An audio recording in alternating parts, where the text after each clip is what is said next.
Hail to thee, our dear old Marquette High. Our team will raise our banner to the sky. We will fight against the foe. We will never let them go till the victory finally is won. Rah, rah, for the blue and gold will always stand, and the laurels that we gain will remain. We will keep them alive for our school. We will strive ever onward, Marquette High. MMMARQQQUE Marquette. Best show intro ever.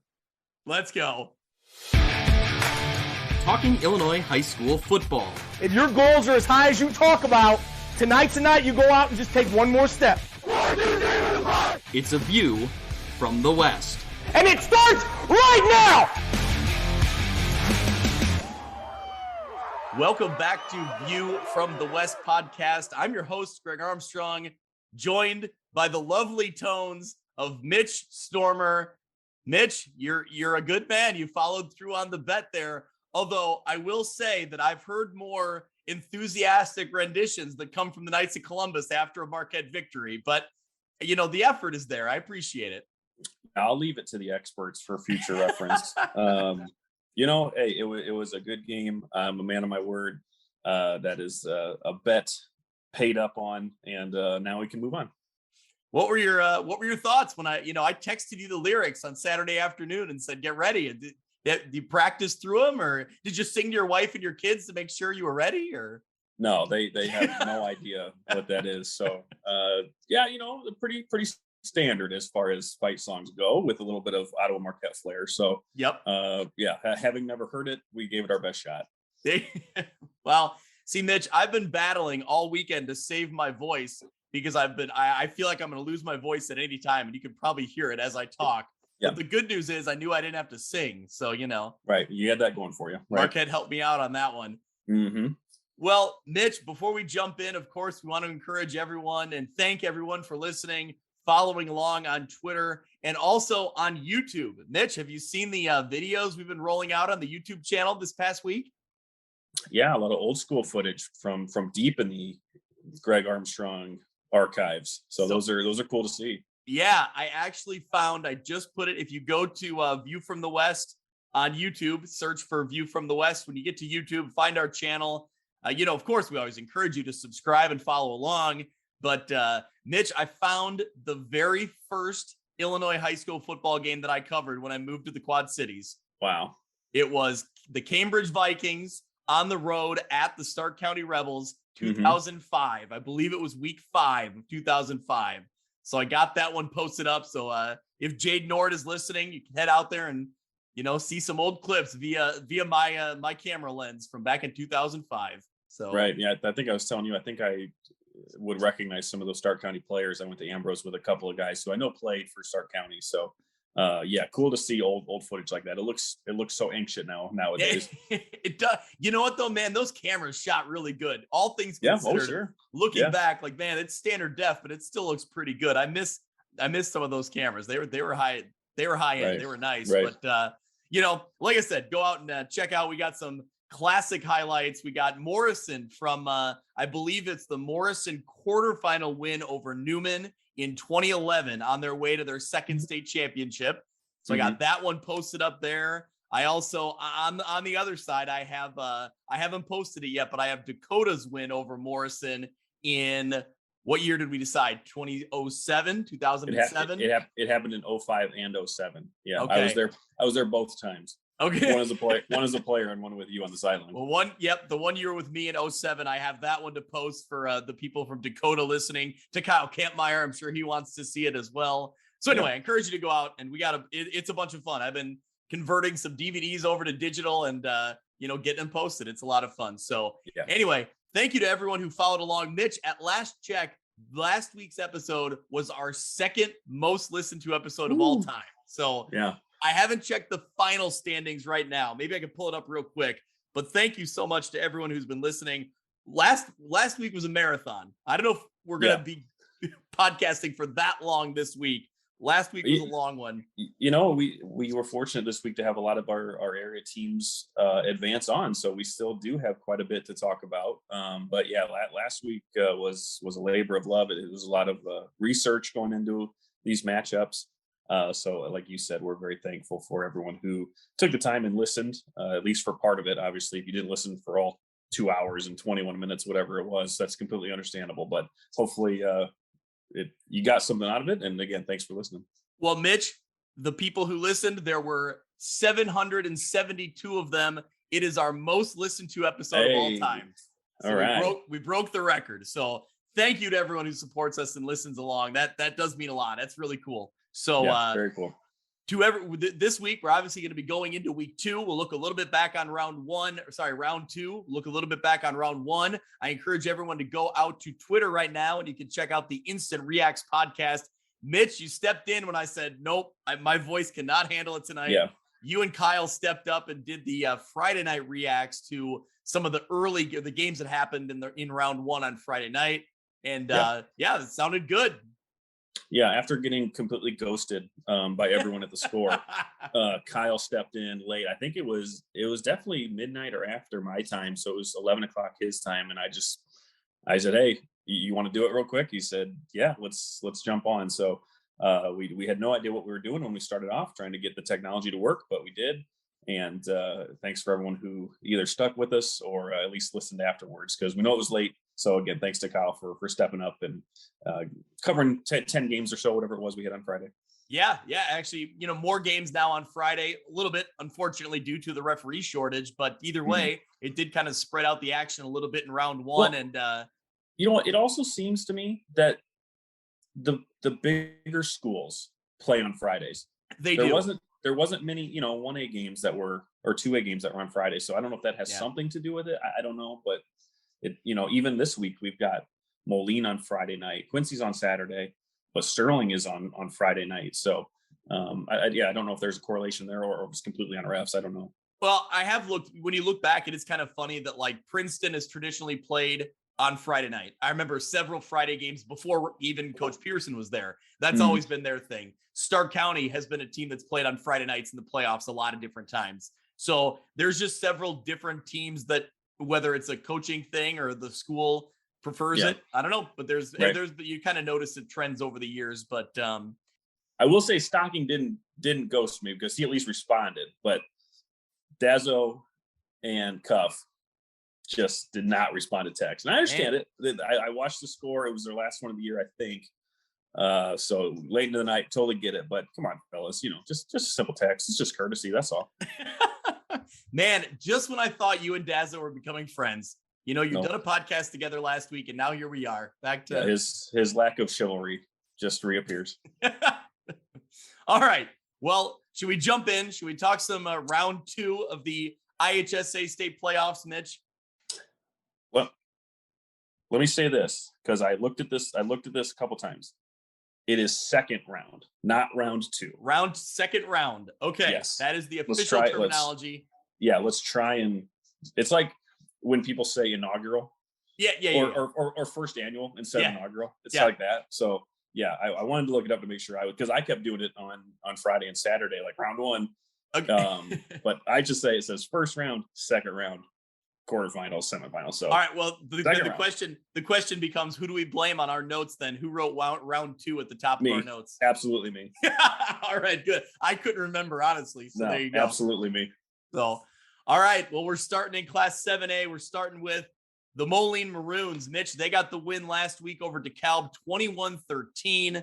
So they move on as the number 10 seed to go on the road to number 7 seed Yorkville. Friday night, another Friday game. Friday night, November 4th, 7 p.m. at Yorkville. So looking back briefly on last week, Riley Fuller, 195 yards on the ground. Sibley made big plays, 113 total yards, 2 touchdowns, and an interception on defense. So he continues to get the job done. Both those guys have played great all year long. Defense shut out DeKalb in the second half, which is huge. I mean, that's impressive for the Moline defense to come away with that second half shutout. That leads to the win. Moline only 46 yards passing, but honestly, they were able to get the job done on the ground. And when you win the game defensively like you did, I think that's a big sign for them moving forward.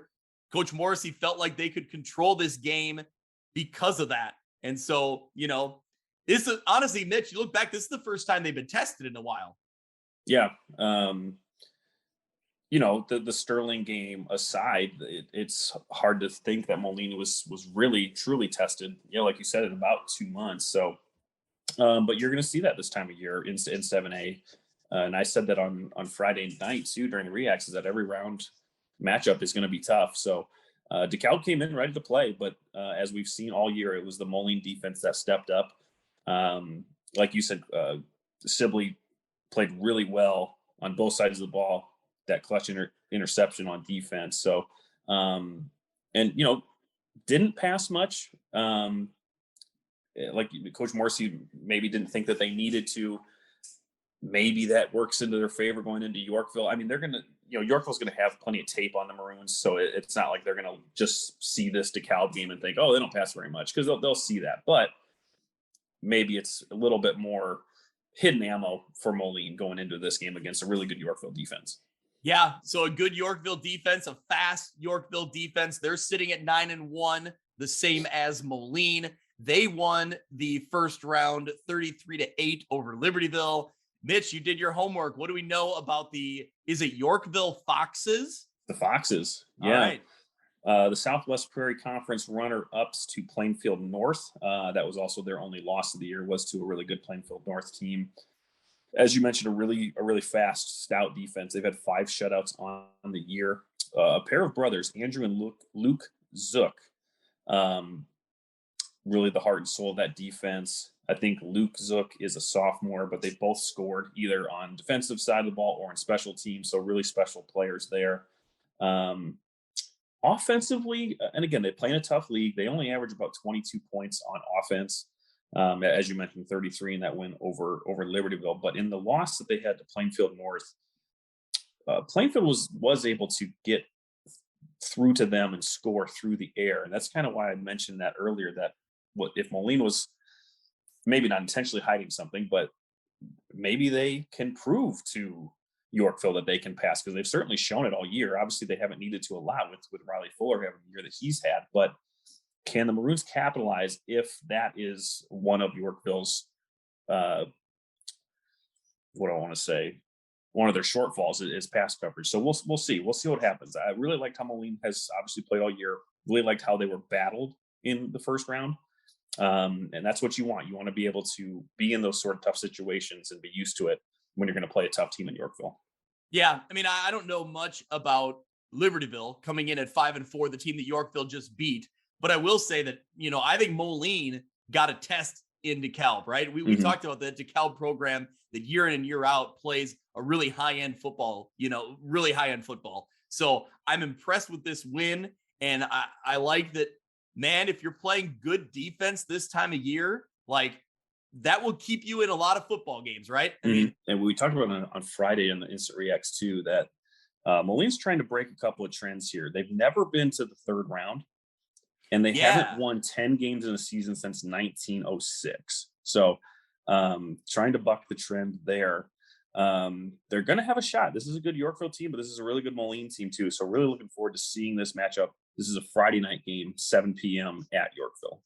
Yeah, I mean, obviously, Coach Morrissey and, his coaching staff and what they've done with this program over the past, I can't think of how many years it's been now, but really have, brought it back to life, have really brought it to new heights. And I think, man, you're one win away from that whole new level, right? It's like you're taking the next step. This seems like the next big step. And I would love to see him get past it, get over this hurdle and move on and see what they can do in the quarterfinals. I think that once you start getting to that level, anything can happen, right? I mean, you put yourself in a great spot. So best of luck to the Maroons. They go on the road to Yorkville Friday night, 7:00 against the Foxes. Mitch, what else you got?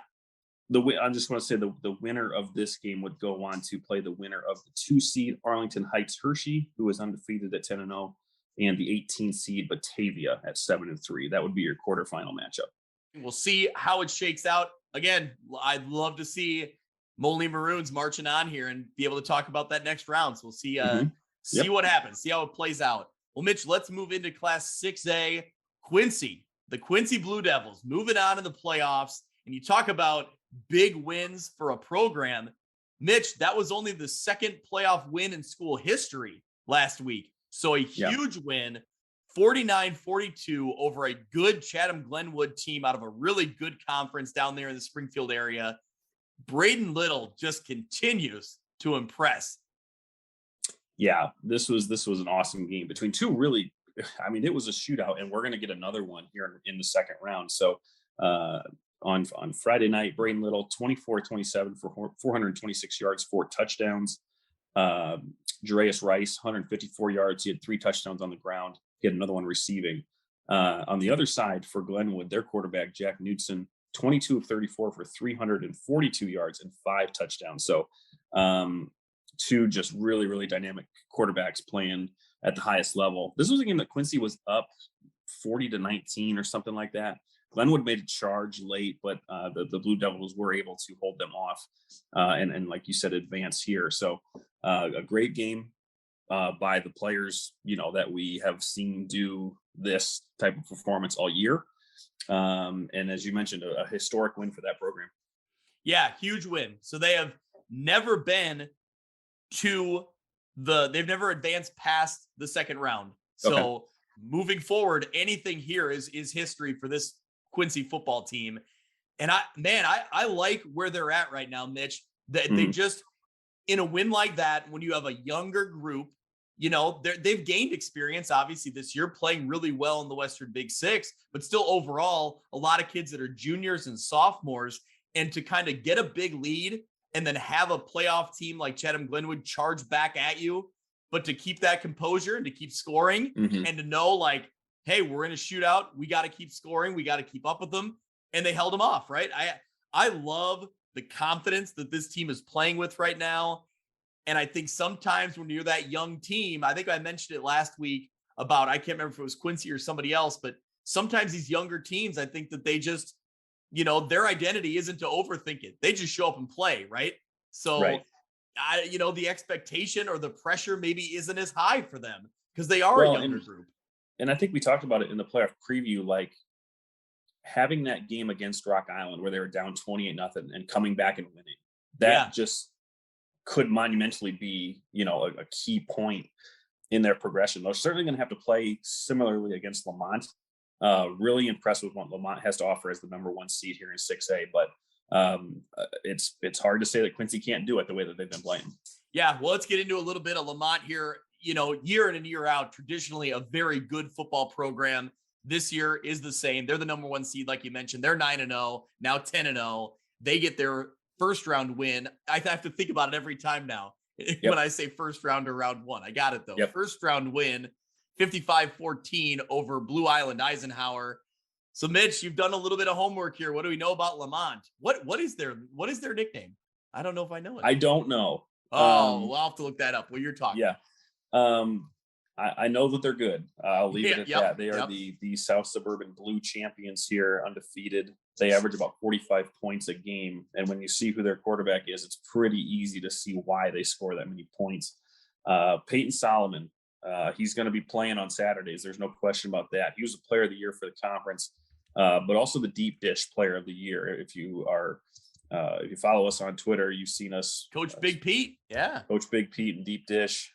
Very big publication. So getting the player of the year honors from him is huge. He's over 2,000 yards in the season. Greg, 30 touchdowns, hasn't thrown a pick. This coming off the season. This coming off a season where he threw 31 touchdowns and 1 interception last season. So in the last 2 years, he has a 61-1 touchdown to interception ratio. Which is just amazing. On the other side of the ball, they've got a player, Noah Taylor. He is a North Dakota State commit, plays outside linebacker for him, just absolutely flies around the field. So certainly somebody that Braden Little is going to have to be aware of, not only when he's standing in the pocket, but also in coverage, because he can blitz, he can cover, he's all over the place. So again, with how Quincy played in round 1, they're just going to have to play that same type of game to get over Lamont, because I expect Lamont to, and again, not anything against Quincy's defense, because I think Quincy's defense is pretty good, but Lamont is just a very, very strong offensive team. Yeah, I think that like you said, you're going to have to keep that poise, keep that composure, and know that even if your defense gives up a few points to a very good Lamont team, you try to do what you could do on offense. And hey, Mitch, it's the Western Big 12 that, people get annoyed with me saying, but right. This conference has proven that they can get in shootout games and, more often than not come away with the win, or at least be comfortable enough in that shootout game to know kind of what they're getting themselves into. Interesting update, Mitch. At this point on the IHSA website, Lamont does not have a nickname listed. There was a couple of teams like that, so I don't know if that's some sort of glitch in the system. No, I've done a little bit more research here. If you could trust Wikipedia, which, take that for what it is, there's a lot of info on here about Lamont High School. They had phased out the Indians. They were their mascot was the Indians for a long time. They phased it out in 05, 06, but then they did bring it back. And now, as of July of 2021, they have announced they are phasing it out again. So maybe they don't have a nickname at all right now. I'm not sure. Yeah, and that's fine, I suppose. They're the Lamont football team, similar to the former Commanders nickname. Right. So nothing wrong with that. Again, I did notice that though. So on the IHSA website. So I don't know if there is a glitch somewhere, but in Lamont's case, at least you did the homework to look that up. So yeah, interesting nugget there. Yeah. So that will do it for Class 6A. Good luck to the Quincy Blue Devils, and continue to make some school history here. And that's a Saturday game at 3 p.m. at Flynn Stadium in Quincy. Yep. So man, I hope that place is rocking, right? Like that. Yeah. For a Quincy program that's hungry for that kind of success, this year feels like it's built up to this. Like, man, I hope they give them a good showing. I think Quincy Notre Dame fell to Macomb in round 1. So, I hope all football fans of whatever school you go to there in Quincy, hopefully Quincy University, University of Quincy, whatever it is, maybe they're away. Yep. Let's get all of Quincy at this game. This is going to be a fun one. I'm really excited to watch this game. I'm sure that our friends in Quincy, Matt Shuckman and Don O'Brien, will be all over it. So follow along with them on Twitter if you don't already, and I'm sure they will have the info that we need. So, Mitch, let's move into Class 5A, staying in the Western Big Six. The number 5 seed, Sterling Golden Warriors, go on the road to number 4 seed, Sarah E. Good STEM Academy. Mitch, that's some research in itself. I did not know that was the full name. So bravo, well done. Yeah, they just show up as Chicago Good on IHSA. So digging a little bit deeper to learn about the I don't know what their mascot is either. So it's about Sarah E. Good STEM here. Yeah. So this game will be Friday night, 5:30 at Lane Tech in Chicago, which I believe that's a really cool looking stadium. I think I've seen photos of that over the years on Twitter. Edgy Tim tweeted it out a few months ago. That place looks awesome. Yeah, I think Good has a stadium, but it might not hold that many. I don't know how it works. So that'll be a cool under the lights game, no doubt about it. Yeah. Well, Mitch, were you able to keep up with this Sterling play or the first round win? Did you watch that one? Give us a little update on that one. Yeah, and I wasn't expecting this to be much of a game, and it in the end, Sterling kind of pulled away, but it was a defensive battle in the first half. It was only 6-2, and then Viator took the opening kickoff back in the second half. So Viator held a lead. They did lose their quarterback. We talked about Cooper Komet, the brother of Cole Komet. He went down in the first quarter, so they were playing a backup, but he played really, really well in this game. But the turning point here, Sterling was up by 10 at this point. Late third quarter, it was 4th and 1. Cale Ryan took the snap, broke a tackle at the line, bounced to the outside, rumbles 58 yards for a score. And again, they were up 3 at this time. That put them up 10. They would go on to score it again to really put this one out of hand. But Ryan had a big day, as he has, all year. 113 rushing yards, 2 scores. He was also 4 of 8 passing for 77 yards and a touchdown. And he had a scoop and score fumble on defense. So a huge game for Cale Ryan. JP Schilling had 94 yards and a touchdown on 16 carries. He went 5 of 6 for 30 yards passing. And Antonio Tablante, 76 yards on 14 carries. So in the end, a very typical Sterling game. Again, maybe that first half was just maybe shaking out some nerves. Maybe Viator was playing a little inspired. But in the second half, it was all Golden Warriors. And they're moving on. Yeah. So Mitch, you mentioned the scoop and score, the fumble for a touchdown.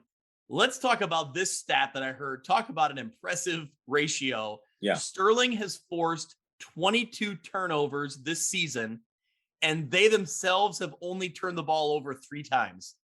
Oof. That's going to win you a lot of football games. That's going to win you a lot of football games, including the one in the second round that we'll talk about in a minute. Yeah, so thank you to Matt Gingrich, sideline reporter for Golden Warrior TV. Mm-hmm. He sent me a message this afternoon, and that's great. I mean, that's good football. No way else to put it.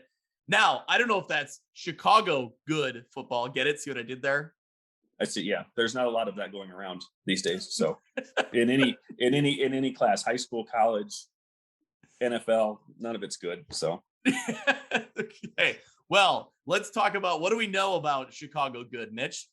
A Chicago Public League team, which we'll talk about here, and then we'll talk about more in the Dupec and Molina game. But they were the CPL Red Southeast champions. They won their first round game 48-0 over another CPL team in Chicago, Noble Pritzker. Odd enough, their only loss was to a 2-7 Whitney Young team. I do think Whitney Young plays 7A, 8A, so they are a bigger team, and I know they have a tough schedule, but that was their only loss.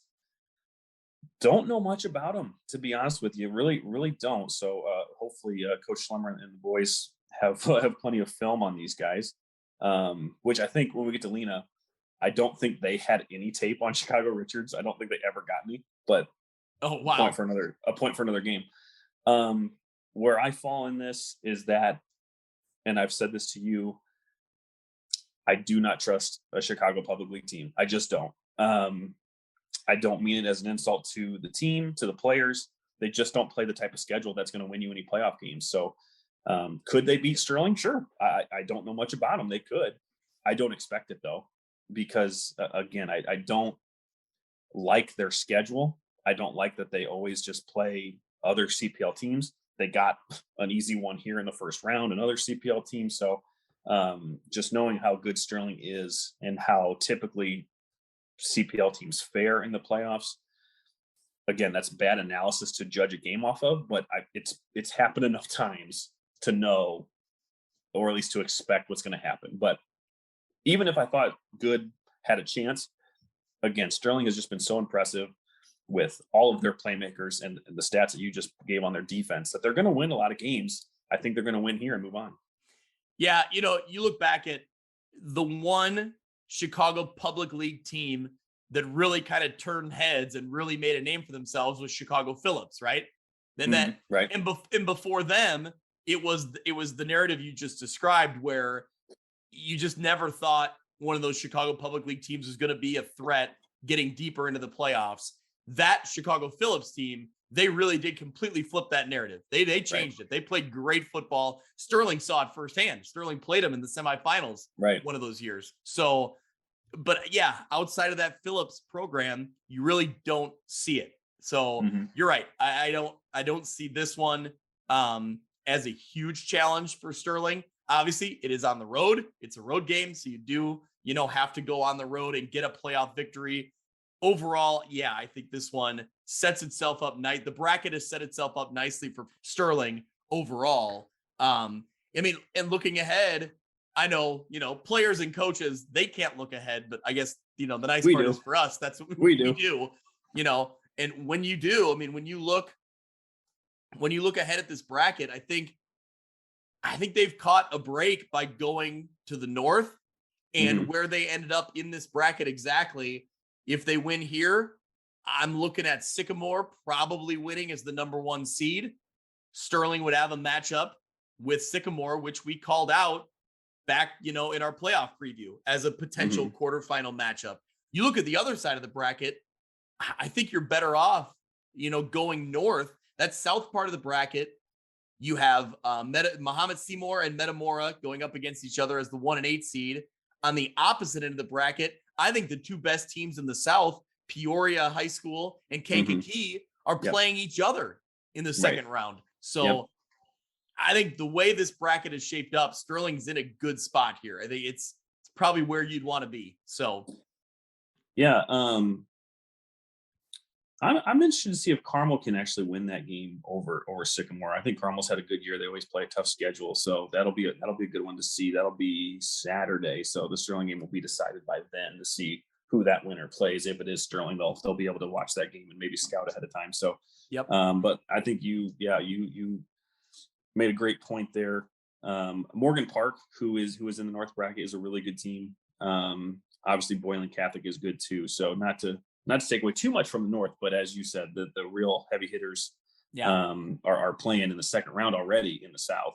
Yeah, I guess I was meaning specifically like the draw that Sterling has had so far is about as good as you can hope, because obviously you look at, I mean, Nazareth Academy's down there at the 11 seed. They were a state contender several years ago. Did they win a state title in one of the bigger classes? I don't remember offhand now, but I know they probably did. They got great uniforms. I know that. Yeah. They got great uniforms.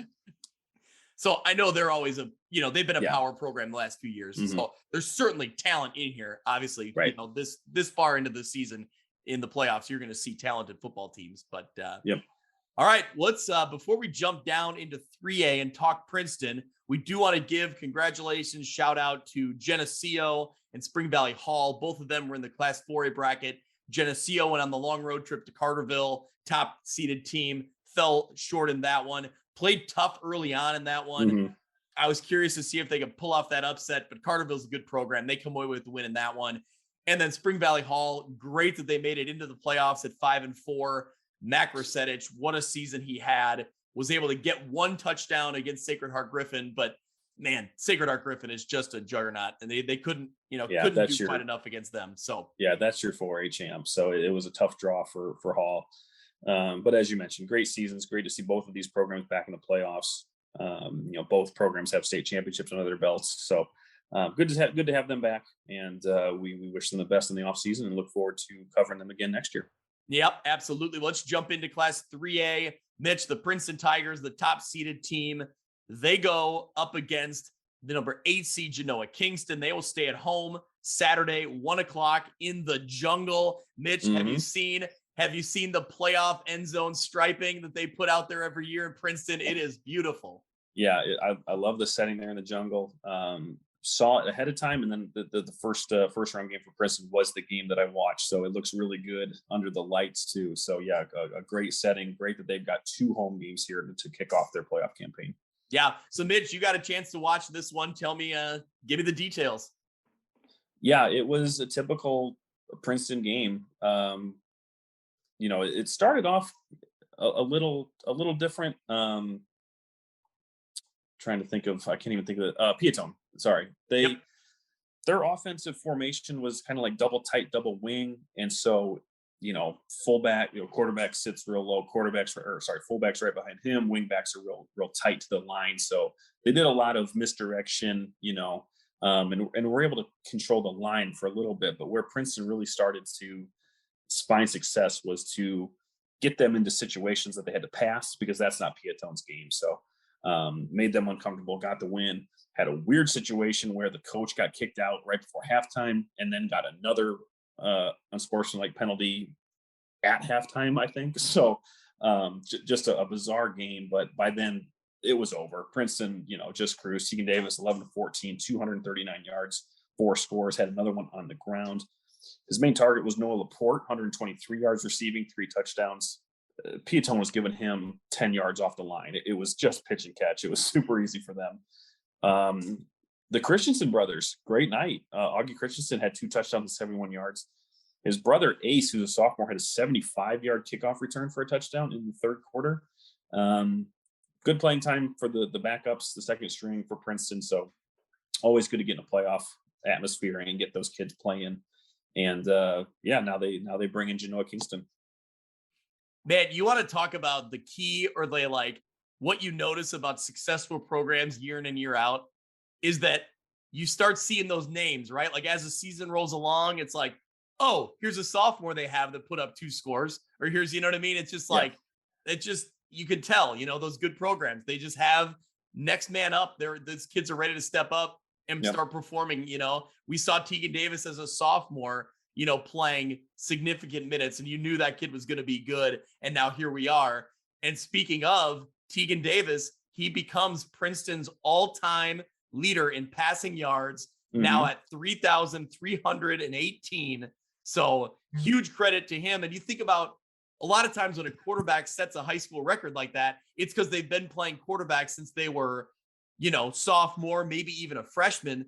But no, Tegan Davis was a wide receiver when he started his career, waiting to step in at quarterback. So just really impressive numbers for him. Yeah. I've seen Princeton's highlights before, but this was really kind of the first game that I was really just it was the only game I was watching. And so just seeing how comfortable Tegan Davis is in the pocket and navigating that offense is really special, and something that obviously gives them a leg up in any game that they play. All right, Mitch. Well, I feel like a broken record here, but you did the research this week. You did the legwork. So Genoa Kingston, let's move into the second round matchup. What do we know about the Cogs? I wish I knew what a cog was. Isn't it the part of a wheel? I'm not a car guy. I don't know. Yeah. Like I'm a huge car guy, obviously. Yeah. All right. Well, I'm going to look that up while you're talking. Yeah, right.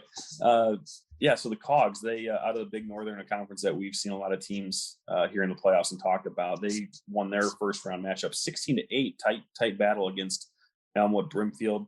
If you remember, Greg, Genoa Kingston had that week 9 win over Stillman Valley that really dropped Stillman Valley kind of down in the seedings a little bit. So the Cogs, they averaged 33 points per game. In that first round game against Elmwood Brimfield, they ran the ball 50 times, and they spread it out amongst several different backs. Traven Atterbury seems to be the lead back, seems to be the name that pops up, but kind of a Forston-like offense, that they've got a couple of different guys that they rely on. So I think it's going to come down to a game of who can control the clock. I think it's really both of their games to do that. So I liked the way Princeton defended the run against Piatone. I've liked how they've done it all year. And again, even if they can't, does Genoa Kingston have the firepower to keep up with Princeton, where this season nobody has? Because I think Princeton can score on these guys. I think they will score on them. So even if Genoa Kingston's offense is clicking, can they keep up at the same level that Princeton does? Princeton's first round matchup against a 5-4 Piatone team. But now, like you said, this Genoa Kingston team sitting at 7-2, and they've been battle tested in the Big Northern. The Big Northern is a conference that really impresses me when you start looking at, Byron, Stillman Valley. You also had Dixon was a playoff team this year. You had Rockford Lutheran, who won a playoff game, obviously in the lower class in, class 1A. But either case, I mean, it's still, this Big Northern has good football teams like Byron, a defending state champion, right? Yeah. And a Stillman Valley team that was undefeated till week 8 or till week 9 when Genoa Kingston beat them. So Genoa Kingston's been battle tested. Yeah. On the flip side, Princeton has won convincingly, right? Every week they've dominated seemingly. So yeah, I think you're on track there. And I think that always bodes well in playoffs. We see teams that, we'll talk about Rockford Lutheran when we talk about 1A, having played a much bigger schedule, and they're going to reap the benefits of that. But I think the rebuttal in this case is that Princeton hasn't played their guys a full game yet. Their first string guys a full game, so now that could be not bad news, but they also haven't been in that sort of situation yet. But I have no doubt in my mind that they could play at a high level an entire game if they're forced to, and can score at will against a lot of teams, if not every team they play against. So, this will be interesting to see which Genoa Kingston team shows up, because I think Princeton has shown nothing but what they're going to come with every single week. So really excited to see this one. This is Saturday afternoon in the Jungle. And again, really looking forward to seeing two really hard-nosed football teams going at it. It's playoff football at its finest. Yeah, absolutely. And Mitch, we should give a shout out to Princeton does their live streaming through YouTube, and you watched it. It's good. It's good stuff. Yeah, Tiger Central Live. They do a great presentation. Have their own graphics, have their advertisers. They've got a couple guys. They've got sideline reporters. So yeah, it's a very nice production. Very, very clean presentation of the game. And we like that. We always appreciate that. It makes it for a very good viewing experience. And I'm sure that's what I'll be tuned into on Saturday afternoon. I will also be tuned into that one, along with probably some games on NFHS as well. So it's one of the few that can compete with Sterling. Sterling's the bar. I mean, there you go. Sterling's Golden Warrior TV is the bar. But Tiger Central Live does a really, really nice job. Yeah. There you go. And you can watch, Golden Warrior TV on Friday night, and then we can watch Princeton on Saturday. So along with another NFHS game at the same time. So maybe multiple screens on Saturday watching games. Yeah. Shout out our guy, Zach Shapiro. Sorry that my Irish absolutely destroyed Syracuse on Saturday. Brutal. Had to get it in. Oh man. All right. Well, sorry, Zach. We're gonna move right along from that. But all right. Staying. Did you find out what a cog is? It's part of a wheel. I believe I can't find the exact definition, and I'm gonna stumble through and sound stupid. So yeah, right. So whoever's listening, give us a shout out on Twitter. Let us know what a cog is. Yeah, but there you go. Yeah. So, all right, Mitch, moving along in Class 3A, the number 7 seed Dupec goes on the road to the number 2 seed Reed Custer. That one will be, I believe, is that Saturday at 5 p.m.? Yes, Saturday at 5. So yeah, at Reed Custer. Yep, correct. So the Rivermen go on the road to Reed Custer. Dupec advancing out of the first round with a convincing 52-8 win over Catalyst Maria. Mitch, how about this efficiency? Cooper Hoffman, 11 for 11, 138 passing yards, 3 touchdowns. He added a rushing touchdown as well. So receiving touchdowns coming from Will Howard, Drew Williams, and Jackson Dietrich. So several weapons that he could look to, and another strong performance on the ground from AJ Mulcahy, 97 yards and 3 touchdowns. So overall, Mitch, this Dupec Rivermen team is playing great football, but man, they're going to be tested this week against a very strong Reed Custer program. Yeah. Before we get into that, and again, goes back to Sterling and what we'll talk to here in other games. Chicago Catalyst Maria, another CPL team. Yep. Another team that just, and again, I don't mean any disrespect to the players or the program. It's just what you play in the regular season. Did not look like they were a 3A playoff team to me at all. This was over by halftime. This was an easy win for Dupec. So it just, again, goes to my thoughts on CPL football when you're playing in the IHSA playoffs against teams from good conferences. Well, and Reed Custer also had a win over Chicago Carver. Mitch, Reed Custer starting offense had 14 plays and they scored 7 touchdowns out of those 14 plays. So yeah, that's efficiency there. So another game that was over, I think it was it like 63-0 at half, something like that. It was a blowout. Yeah. So yeah, again, just goes to the CPL. It's the last I'll talk about it until we talk about league win. But again, those are tune-up games in round 1 for both of these teams, right? So you can't really get a good gauge almost of how good either team really is. And again, these teams will have plenty of weeks of tape of their opponents. But both teams convincing. So a good tune-up. Offense is rolling, defense is playing well for both of these programs. So both teams should be coming into the second round matchup fully rested, fully ready to go. Because I think both teams at full strength. It'll be an exciting football game, no doubt about it. Yeah. So you look at, conference scheduling. Reed Custer plays a bigger enrollment schedule than Dupec does. That's not a real surprise. I think when Dupec ends up being one of the smaller schools in the 3A field and combine it with kind of geographically where they're located in their conference, they are the biggest team in the NUIC. But you look at this Reed Custer team, they come from the Illinois Central 8 Conference. Their conference, their biggest win of the year, their biggest conference win of the year was against the defending state champions, Wilmington. Mitch, they beat Wilmington 50-5. Mm-hmm. That's a really good Wilmington program that Reed Custer just dominated. I was impressed with Reed Custer a year ago. I've been impressed with him this year, and talking to Kyle Kampmeyer on our playoff preview show on YouTube, he agreed. He's really been impressed with Reed Custer all year. I think he said he's had him ranked up at number 1 all year long. Yeah. So right. This is a program that's been building over the last few years, and they're there. They look really tough. Yeah, really a lot of dynamic players on their roster. But You look at Jake McPherson, the dual threat quarterback, 3-year starter. So there's your experience there. Just over 1,100 yards passing, 20 touchdowns. Again, kind of Tegan Davis syndrome, doesn't play a lot in the fourth quarter. So putting up big numbers in limited time.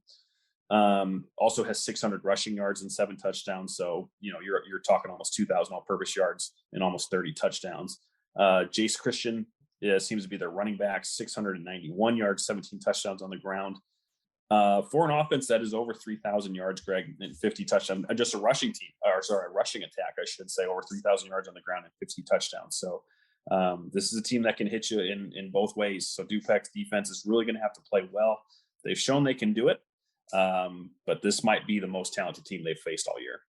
Yeah. So Mitch, in doing a little bit of reading on Reed Custer, what I found interesting was their head coach right now, Gavin Johnston, in his 6th year as Comets head coach. He was the quarterback for the Reed Custer team in 2006 that fell short to Bureau Valley in overtime in a second-round playoff game in Manlius at Bureau Valley, a game I was at, a great game. Unfortunately, I think it was my first stop of multiple stops that day. So I was not there for the end, but I did see the first quarter. 06, that would have been BV's state championship team too. Was it? They might have fell short that year. They won it the year before, I believe. I think in 06 they lost to. I thought they lost in 05 to, or did they lose in 04 to Driscoll? I'm pretty sure they won in 06. Almost positive. Let's see. In 2006, would they have been a 3A back? Yeah. They lost. Yeah, in 06 they lost to Plano, 49-7 in the semis. Okay. Yep. Huh. I believe Nick Bull was there. They must have won in 05 then. Because I remember playing against the Bureau Valley team that won state. That must have been 05 then. Yep. I believe that is correct. So okay. Either way. Anyway, yes. So just interesting note there. But here's what I wanted to bring up about this Reed Custer program. Last season, everybody remembers that Byron defeated IC Catholic on their way to a state title. One of the best games of the year. What maybe most would consider an upset because everybody thought IC Catholic was going to roll through, and they were a great team. Byron was able to beat them at their place. They go on to win. What I think maybe is quickly forgotten from last year, Reed Custer fell short 28-24 in the final seconds to Byron the game before that. So, what if Reed Custer is the one that comes away with that win against Byron? What do they do against IC Catholic? Who knows? It's really interesting to see how close they were a year ago to maybe making that big statement. And now here they are. I think they're a really good football team. I think Dupek is a really good football team. It's very well coached. I hope the best for the Rivermen. This certainly is a challenge. When you step into a loaded 3A bracket, we knew this was going to happen, right? We knew there was going to be these matchups. So, yeah, certainly Reed Custer being one of the favorites that we talked about coming into this playoffs. So again, I have been impressed with Dupek this year. They're going to have to play at their top against Reed Custer. Yep. All right, let's move into Class 2A. Mitch, we got a couple of winners, couple of games to talk about here.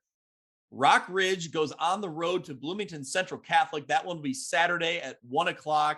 Rock Ridge got the win 42-14 over Sterling Newman.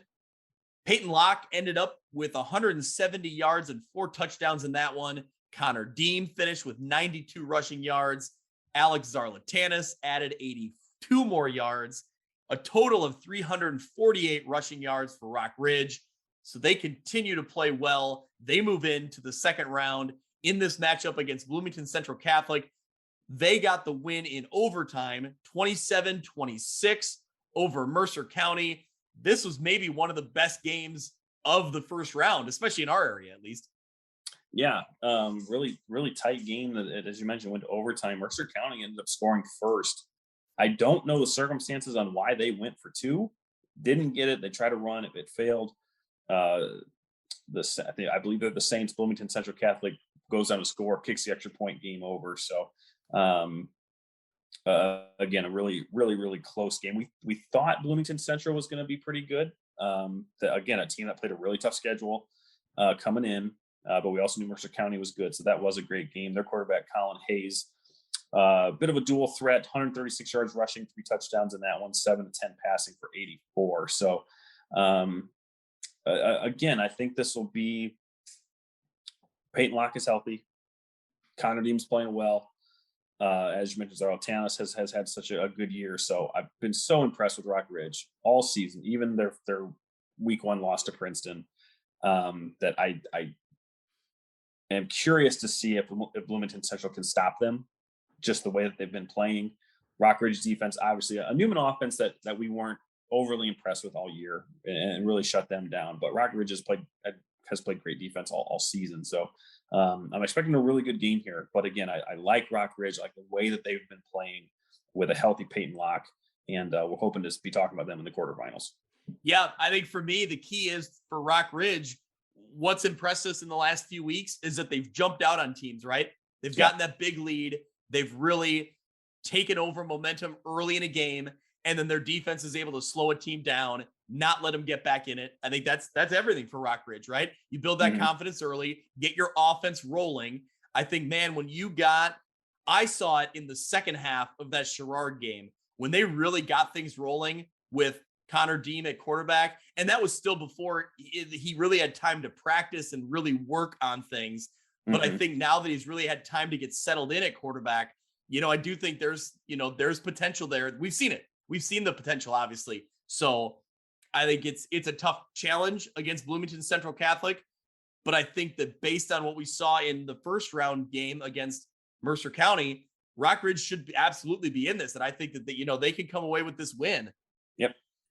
Well, where are they looking here if they do advance?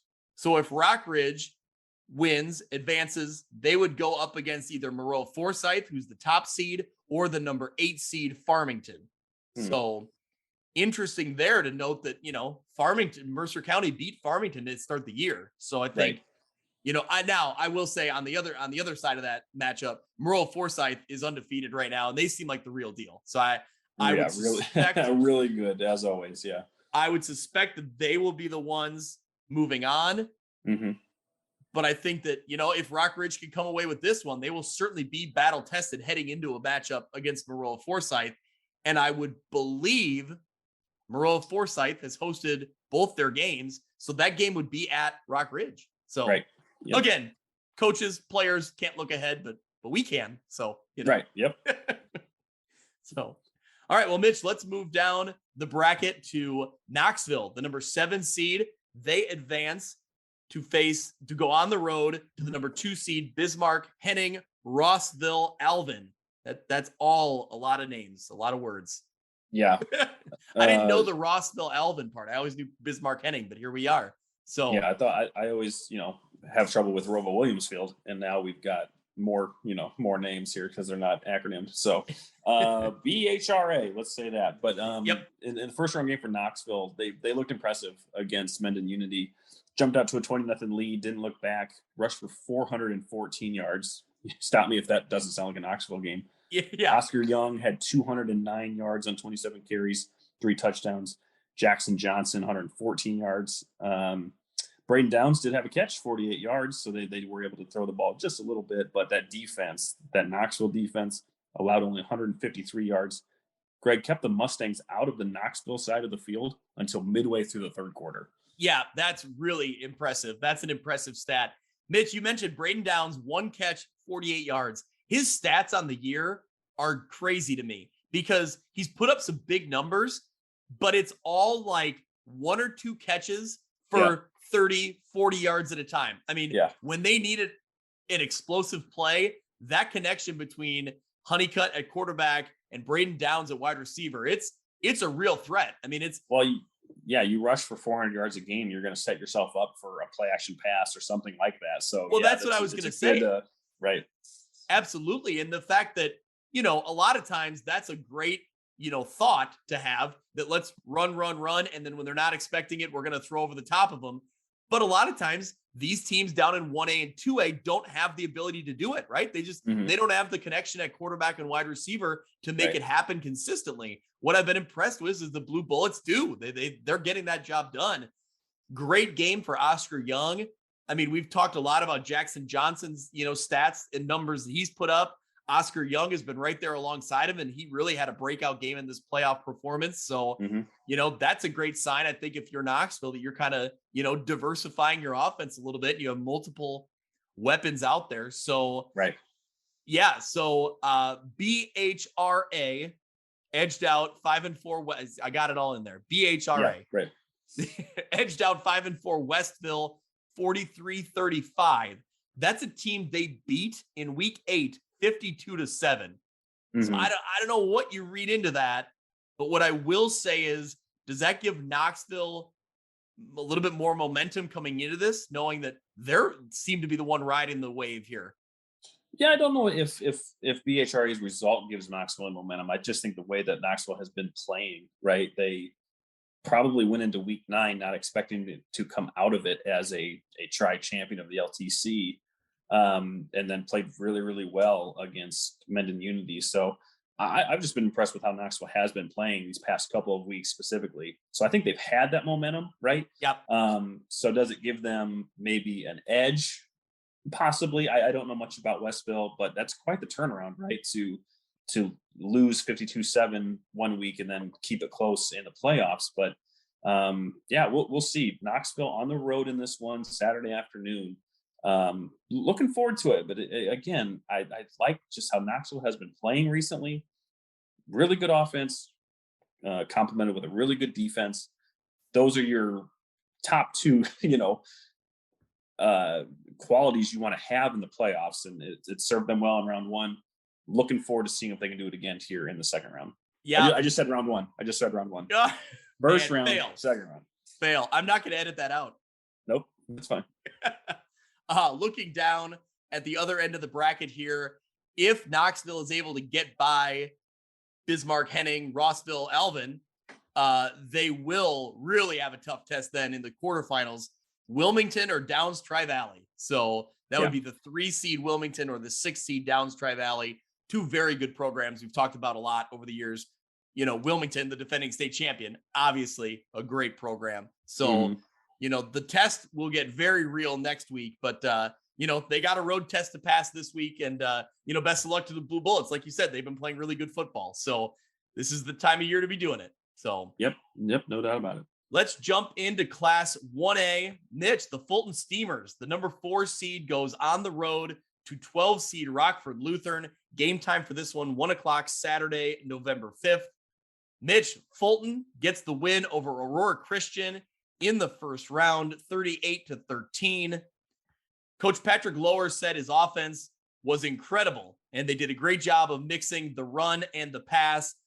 I think, Mitch, that the balanced attack from Fulton has been what, we've always kind of been impressed with, right? Out of the NUIC, you have, a team like Dupec, which does pass a lot and, mixes in the run. They can run very well. Obviously, they're pretty balanced. But overall, most other teams are run heavy. And Fulton is really the other team that really does balance it out. And they've done it really well. On the other side of the ball, they're going to be tested now with this Rockford Lutheran team. Rockford Lutheran got the win 35-19 over Anawan Weathersfield.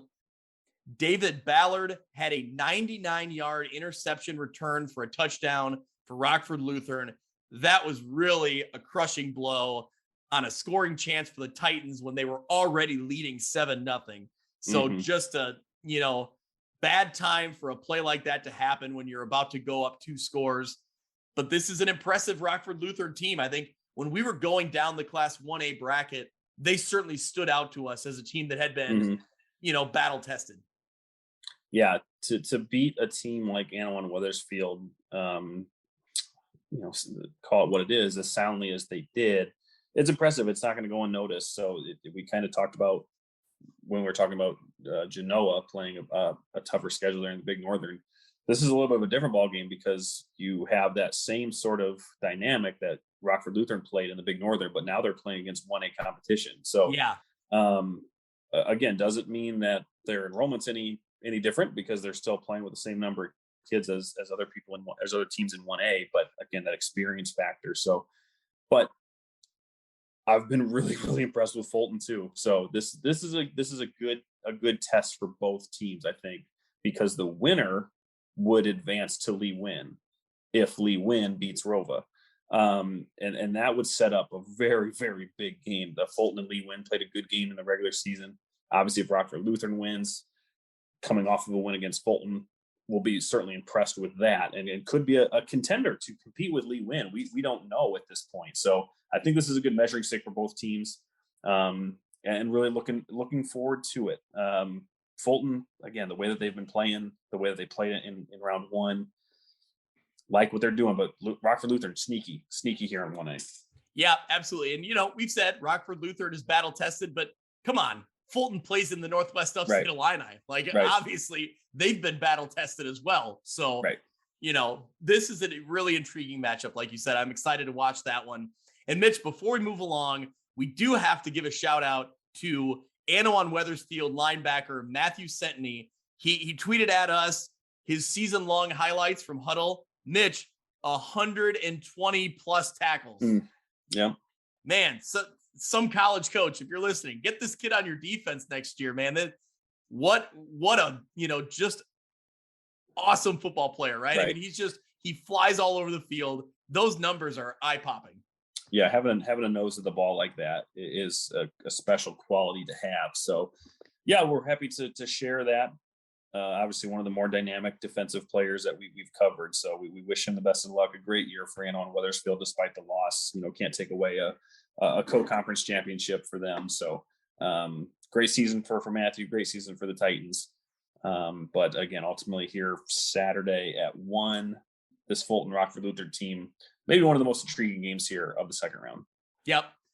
Well, Mitch, you mentioned it earlier, Fulton and Rockford Lutheran. The winner would go on to play either Lena Winslow, the number 1 seed, or Rova Williamsfield at the number 8 seed. Let's jump into that one real quick. Sure. Rova Williamsfield got the win over Stark County on Friday night. Mitch, were you watching some of this one? Yeah, they had this one on NFHS. This was a good game for the Cougars, right? They beat Stark County in the regular season. Rematch here in the playoffs round 1. Cougars had a great night behind their always great offensive line. The big fellas up front, 242 yards on the ground. It was that stout defense, though, that they've shown this season, kept Stark County in check. Bertelshofer led the way, 137 yards. I believe it's Bertelshofer. Excuse me. 137 yards rushing and a touchdown.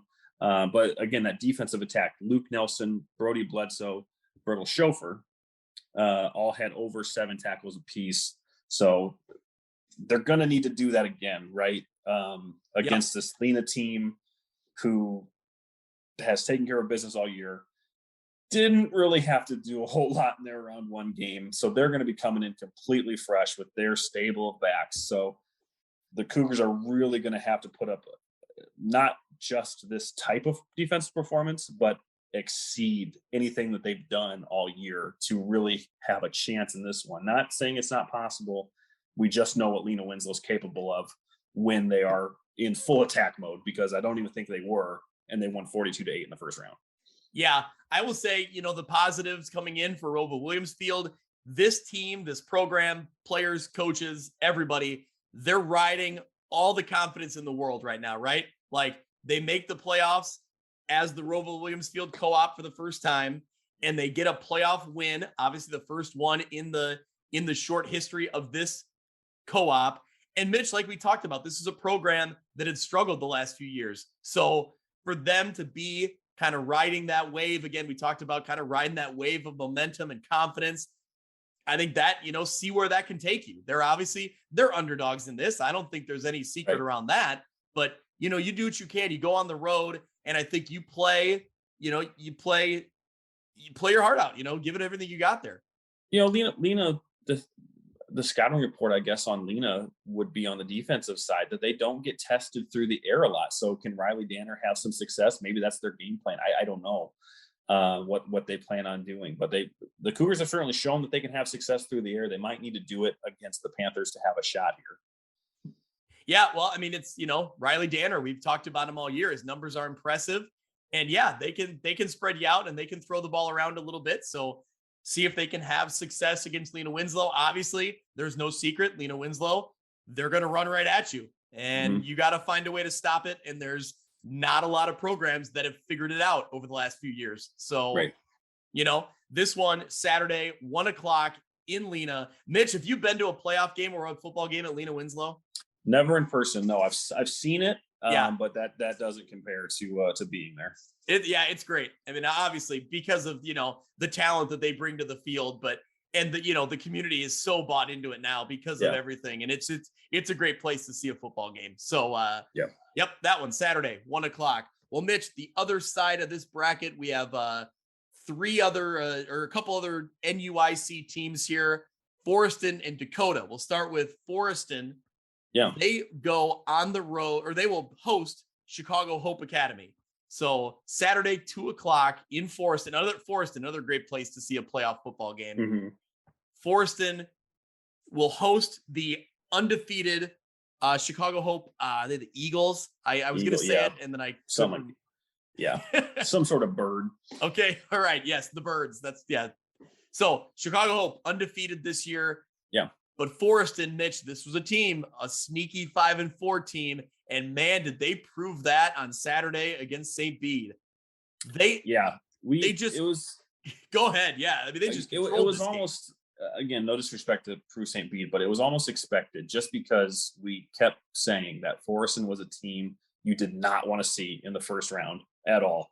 And they completely took the Bruins out of their comfort zone, just completely didn't let them get any sort of momentum, didn't let John Brady get into any sort of rhythm. Controlled the entire game. I mean, scoring on every offensive possession that they had. That's crazy. When I read that right. Headline. That's crazy. Anyway, keep going. Multiple 10+ play, 65+ yard drives. So just controlling the clock. And again, kept the Bruins off the field, didn't let them get in any rhythm. They've shown that they can be really good. They had a great season at 7-3. 288 yards on the ground for the Cardinals. Now, again, I'm going to say Johnny Cobbler. Is it Kobler? I believe it is. Corrected. We were corrected on this. It's Kobler, right? Yeah, I believe so. Okay, so our guy Johnny Kobler, 149 yards and 17 carries as he's been their lead back all season. Yep. So, but an intriguing matchup here because we've always kind of been intrigued by Hope all season, not knowing how good they were. They're not a CPL team, but again, a 1A team from Chicago typically has not fared all that well. You and I both watched a special on them from WGN from this week. They seem like they're a real fun team to root for. They're a great group of kids, a lot of talent. Eddie Jenkins Jr. as their quarterback. Judah Mallett. Is it Mallett maybe? Yeah, I'm not sure. Yep. I think it's Mallett. He's the head coach's son. Dynamic receiver. He's got offers to Iowa and Illinois. So they do have talent. They have a lot of talent. What they don't have is a very good strength of schedule. And again, they've only played one team with a winning record, and that was Marquette, which you saw that game. I listened to it. Yeah, I heard listen to it. Okay, listen to it. But 6 of their opponents had 2 wins or less. So that's where my hesitation comes in. Again, they put up the points, right? They've got talent, but have they played a team like Forreston? No, they haven't. There's no debate in that. They haven't played a team like Forreston. So if Forreston does what they did against Prue St. Bede and keeps Hope off the field, I don't see how it's going to be close. I really don't. Because I just don't think that Hope has played a team like Forreston. I could be wrong. I could be completely wrong. So here's what's really interesting to me is that this is Hope's 9th straight playoff appearance. So they're no, there's no secret. They're they've been around now. They're a good program. They're a good program. But what I think is interesting, a year ago, they lost in the first round to St. Bede. So just a year ago, they lost to St. Bede. Now I know, different year, some different players, but a lot of the same players are still out there. And look what Forreston just did to St. Bede. Right. It just goes back to the narrative again of small school Chicago teams. When they get up against teams outside of the area, they don't fare that well. Again, I'm not trying to take anything away from Hope. Like I said, if we can, I don't think we retweeted or liked it, but if you went to, I think it's Shy Hope Football. If you go to their Twitter account, you can see the link to the story. Great group of kids. Seem like they're a very tight group of players. Yep. players that have probably played together for a while.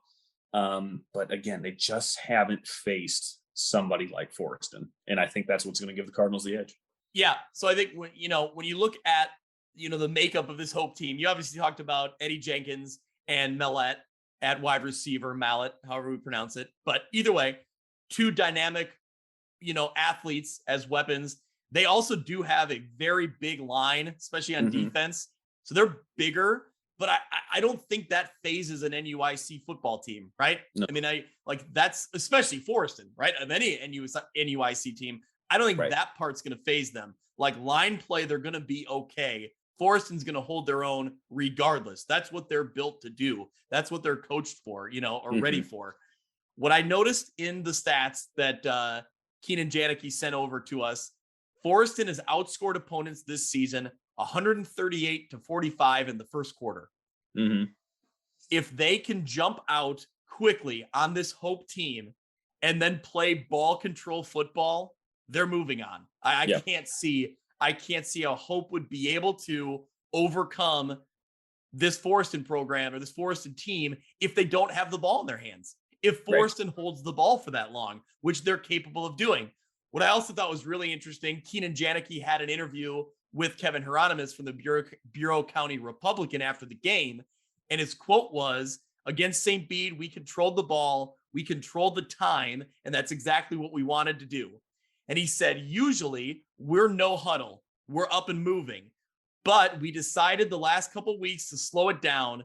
And that's exactly what we did. So I think that quote says everything to me, is that this Forreston team now has made a conscious effort to slow it down. If Hope doesn't have the ball, they're not nearly as likely to score, correct? Forreston's not going to turn the ball over. So if you don't have the ball in your hand, if your offensive playmakers don't have the chance to score, if you limit their opportunities, I think this plays right into Forreston's hands.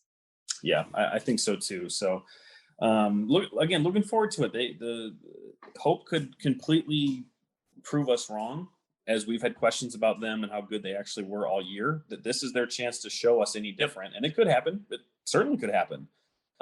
It's just that for me, the strength of schedule isn't there where Forreston's is, and the style of play gives Forreston the edge. Yeah, I will say, you've kind of showed me or talked me into, you're right. They haven't played the strength of schedule that a lot of the other teams that we talk about have. But man, going back to just seeing some of their highlights or listening to some of their games and the way they played out, I have been really impressed with their big playability. Their ability to score quickly is something that can be very dangerous. Marquette saw it firsthand, in the game that Marquette played against them. They were scoring a lot in that one. And I think Marquette has a pretty solid defense all the way around. And they looked really good in that one. So I've been impressed with their ability to score quickly and to use those athletes and to get them in the space they need to score. But again, going back to what I talked about, I think that Forreston has a way to control this game. And if they do that effectively, I do see them coming away with this one. Well, the only other game to talk about on this northern side of the bracket in the second round, Ottawa Marquette, the 3 seed, will go up against the number 11 seed Dakota. They'll go on the road.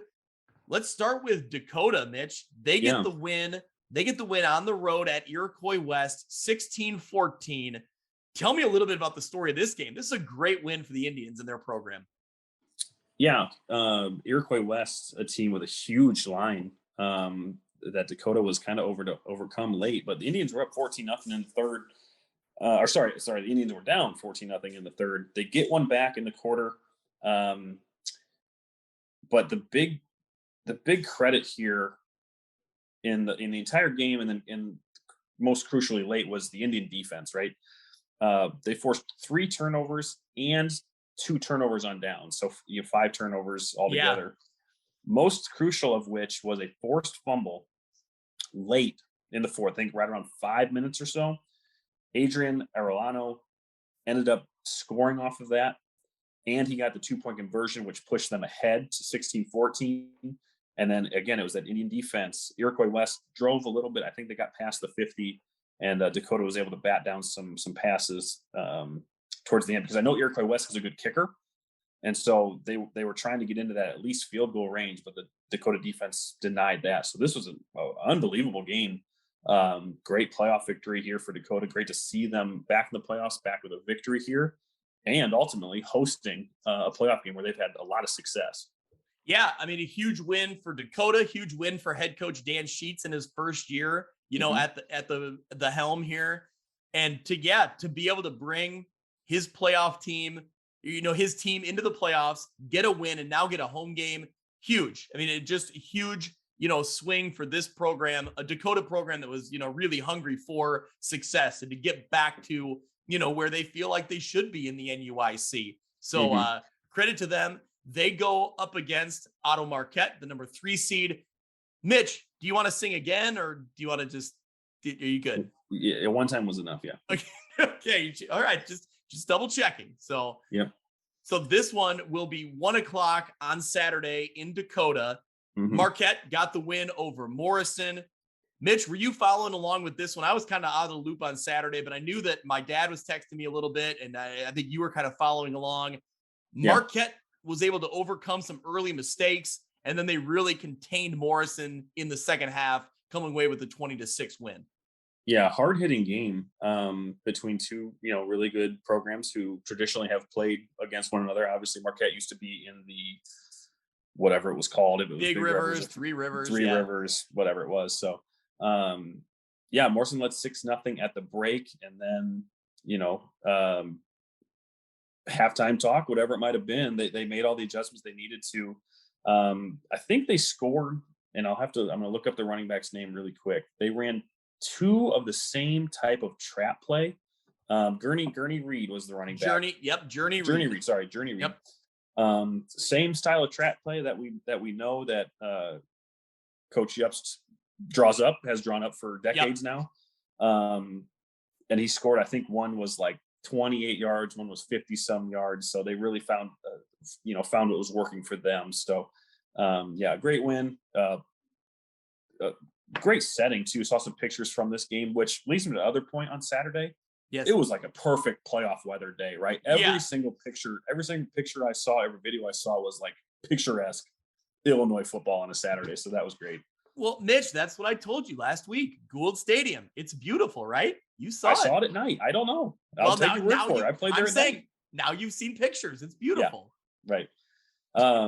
With the win too, 100th win for Coach there with the crew. So Coach Yupst gets his 100th win at Marquette, and that's the turnaround he's had with that program since he's taken over is remarkable. So they wear the Roman numeral 16 on their helmet because the first year he started at Marquette, they had 16 football players.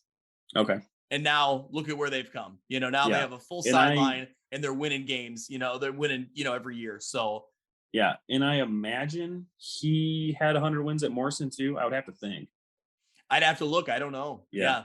But either way, just an amazing career. I mean, he's been, an amazing career.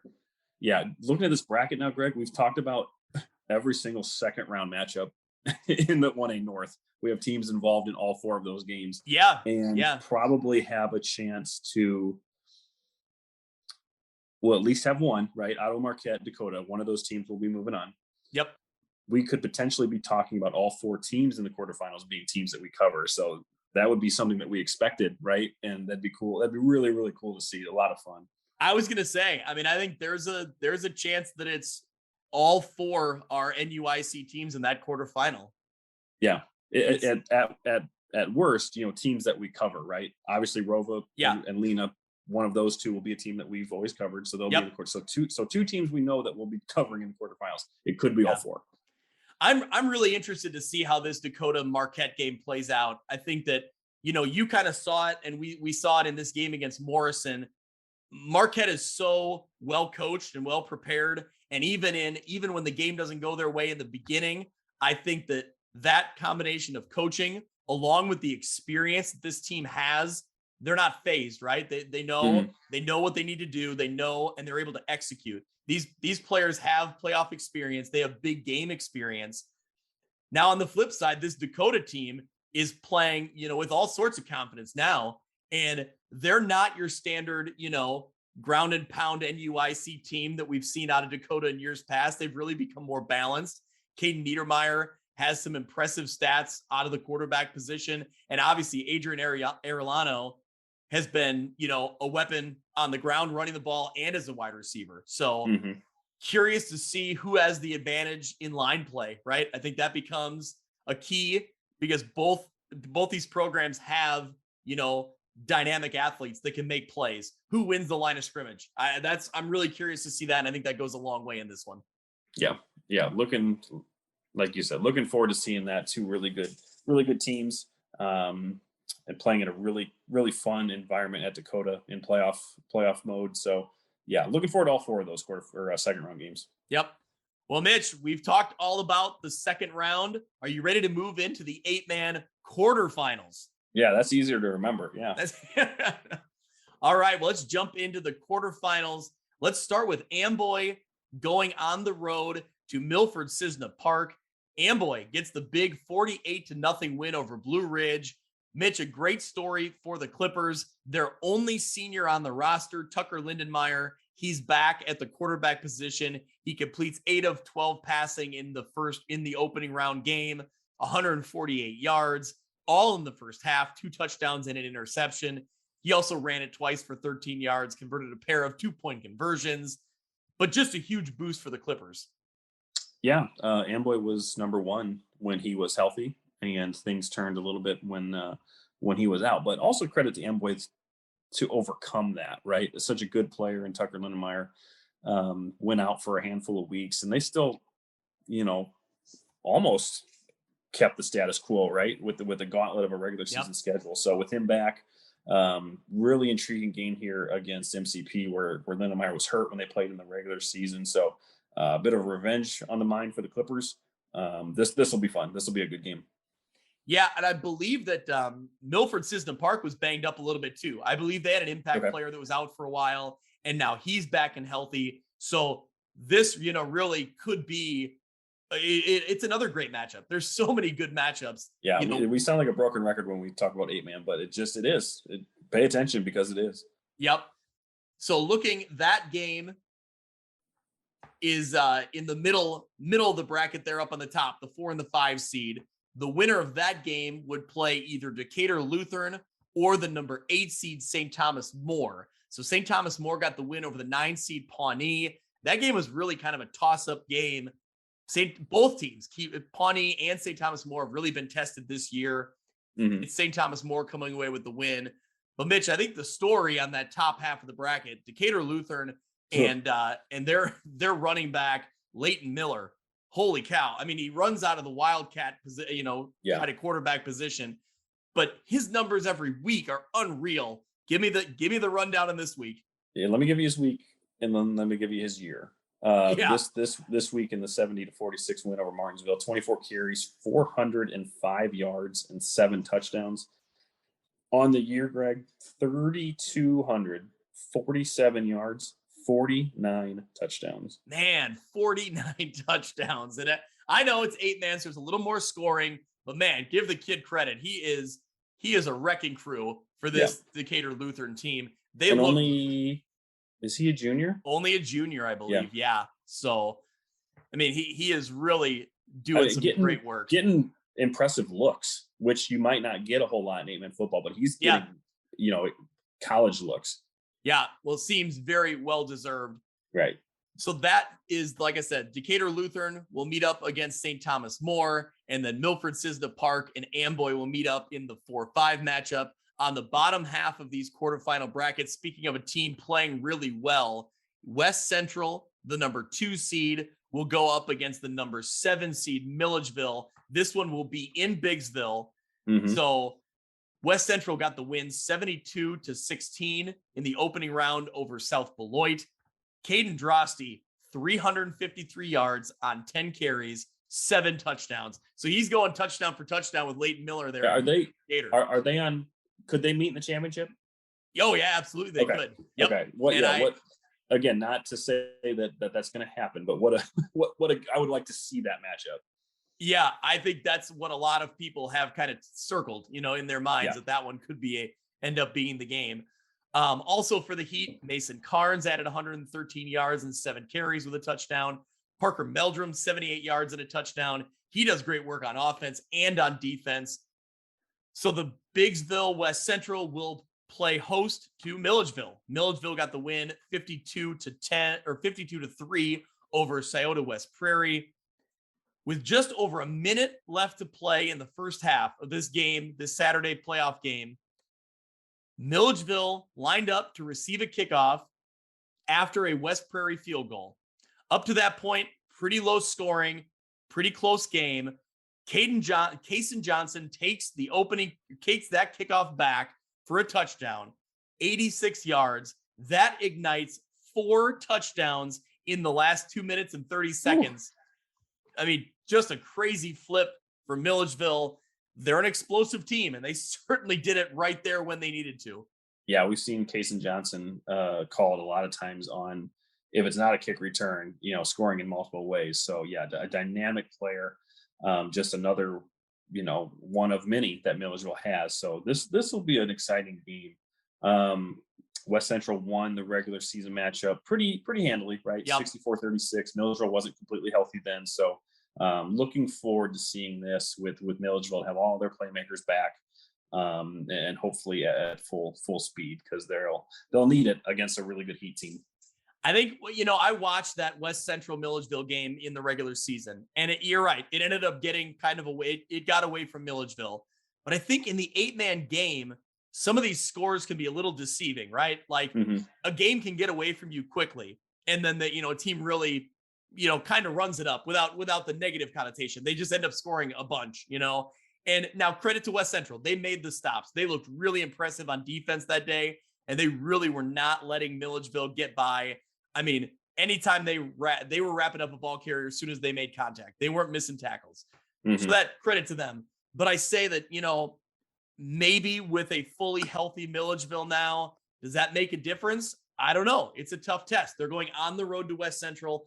I think this West Central team, maybe even slightly more than Decatur Lutheran, is the most well-rounded team. They have the most weapons, whereas Decatur Lutheran has the dynamic weapon in Leighton Miller.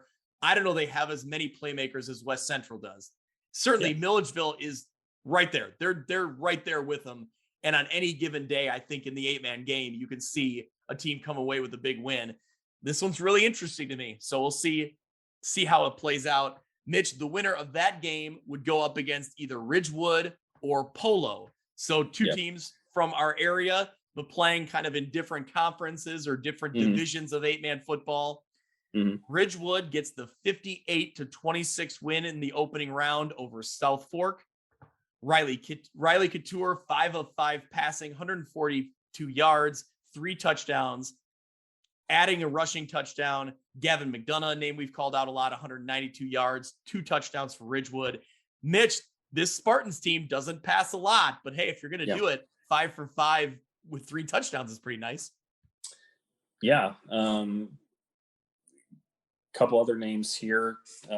Junior Preston Moriarty, I believe. Moriarty. Okay. Yep. 139 total yards, 75 receiving yards, like you talked about, 64 yards rushing, 2 scores. They got sophomore Roy Sandberg, 103 yards, 80 rushing, 23 receiving, and 2 touchdowns. For the Spartan teams, Greg, that's in their first year of 8-man and playing really, really well. Yep. Well, so being in their first year of 8-man, if they're going to make a statement win in their first year, how about doing it over the 2-time defending state champions? Right. Polo advanced out of the opening round with a 44-8 win over Hiawatha. No Avery Grenoble in this one, but man, Brock Solto, 5 touchdowns, just an impressive effort from him, 224 yards. I mean, this kid continues to produce every week. Yeah, it just, I forget what his career numbers are. I believe he's over 3,000 for his career. That sounds right. So yeah, a great game. We don't know the status of Avery Grenoble. Obviously, we would like to have him back and have a Marco team at full strength. But Dilo Fernandez had a nice night, 161 yards. But it was just Polo controlling that line of scrimmage on both sides of the ball. Greg, this is their 9th straight postseason win, as you mentioned. The 2-time defending state champions. So yet to be overtaken here in the playoffs. Yeah, and this Polo team, they've been battle tested this year. The schedule they played Amboy, they played St. Thomas More, a team that we mentioned earlier, obviously Milledgeville. So, they've been tested in this season, particularly early on in their schedule. You look at the Ridgeview side, they've kind of cruised through their schedule. Mm-hmm. The one big challenge they had was against West Central, obviously one of the best teams in 8-man, like we talked about. They didn't pass that test, but every other matchup, they've exceeded expectations here, I think. So, right. They're playing really good in their first, go at 8-man. This would be a huge win. This would be a statement win for them, obviously. Yeah. So yet another really good quarterfinal matchup here, as all of them are, and just going to set up even better semifinal games. So we're really in the thick of it here for 8-man, and all four of these games are going to be really exciting. And I'm not going to say that they're toss-ups, because I don't know that they are, but a lot of weird things could happen, Greg. We could see some teams that we're not really expecting to, because that's the type of quality of performances and quality of talent that 8-man has. Yeah, this 8-man division has been exciting all year long. And I think we knew in this playoff field, the first round, we're going to have a couple wins that were going to be pretty convincing wins for certain teams. But once you get into the quarterfinals and the semis, I mean, this really becomes a lot of toss-up games. And that's, mm-hmm. that's what we're here for. That's the fun of it. Yep. So yeah, really exciting stuff. So Mitch, I think that kind of wraps it all up. We've gone from 7A down to 8-man and everything in between. A lot of exciting football coming up this weekend. And, 8-man will be in the semifinals like we just referenced. And now we'll be talking quarterfinals. And I hope we have a lot of teams to talk about in the quarterfinals for sure. Yeah, I was trying to do a quick count of how many we have left. We started with 27? I believe 27, yeah. Was that including 8-man? That was, yep. So I think we're only down to 23, 22. So I think we're still in the 20s here. So yeah, plenty of football to talk about here on Friday and Saturday, and we'll see what who comes out on top here, and we'll be talking about them next week. I don't think this podcast is going to break our longevity record from last week, right? We were over 2.5 hours last week, Mitch. Yeah, we're still tracking pretty good here, right around 2 hours. But yeah, that was a marathon, no doubt about it. Well, I don't know if my voice can hold up for much more than a couple minutes here, so we better call this good. So yeah. All right. Well, thank you to everyone who listens. Mitch, thank you for stepping in and doing the instant reacts and for keeping Twitter informed with everything. If you like, our posting on Twitter, it's all Mitch Stormer. He gets all the updates out there. He gets all the round by round matchups with logos included. Looks really good. We're getting all kinds of traction on those. So just wait till the state championship games come. I can't wait to do that again. Are we going to do a uniform breakdown of the state title games again? Oh, yes. Yes. Absolutely. Yes. All right. I hope we're talking about our teams. Absolutely. Absolutely. That would be a lot of fun. So, yep. All right. Well, before we get there, we got a couple more rounds, but we're moving our way. I mean, when you post this, it'll be November. So we are right there with 4 weeks left. Yeah, that's right. Well, and like we said at the beginning of the playoffs, who's going to be practicing on Monday, right? Who's practicing next Monday? That's right. So, all right, Mitch. Well, we'll be talking next Monday for sure. And hopefully it's about a lot of our teams that will be practicing. So looking forward to it. We will keep in touch. We'll follow along on Twitter. Go find us on YouTube and watch some old classic highlights. And we will talk to you again next week. That'll do it for this week's episode of View from the West. Thank you so much for listening. I encourage you to go out to Apple Podcasts or Podbean and subscribe so you can follow along, and downloads will come automatically every week. You can follow along on Twitter at ViewFromWestPod. You can also email me if you're interested in being a sponsor, viewfromwestpod@gmail.com. Thanks so much. We'll see you next week.